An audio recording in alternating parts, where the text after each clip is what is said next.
আসসালামু আলাইকুম। World story comedy খেলাতে আপনাকে স্বাগত। বর্তমানে বাংলাদেশের জনগণের ঠিক এমন অবস্থা। No, God, please, no, no, no.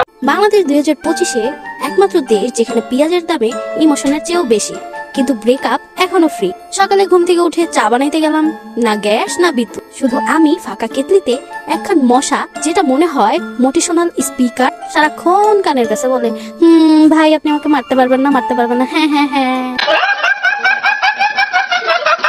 তারপর বাজারে গেলাম, বললাম ভাই টমেটোর কেজি কত? সে কয় আপনার আত্মসম্মান প্লাস একখানা কিডনি।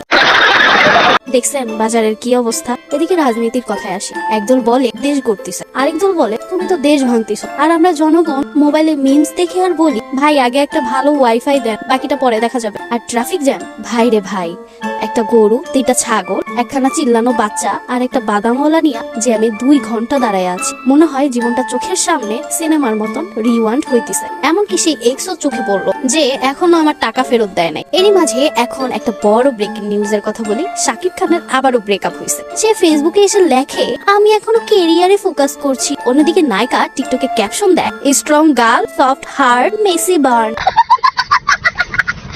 বিদ্যুৎ বিল এখন সিজিপি এর চেয়েও বেশি। আর ডিম, মুরগি নিজেই বলতিছে ভাই ডিম চাস না, আমি এখন ধর্মঘাটে। কিন্তু ভাই সবকিছু মিলিয়ে আমরা বাঙালি, বন্যার পার, রাজনীতির পার, ইনফেকশনের পার, তাও প্রতিদিনই আমরা হাসি আর টিকটকে স্ট্যাটাস দেই I am feeling so good. যাই হোক, সবই বাদ দেন। ভিডিওটি ভালো লাগলে শেয়ার করেন, সাবস্ক্রাইব করেন, আর না করলে দোয়া করে দিব গরু ছাগল একসাথে জ্যামে পড়ে থাকে।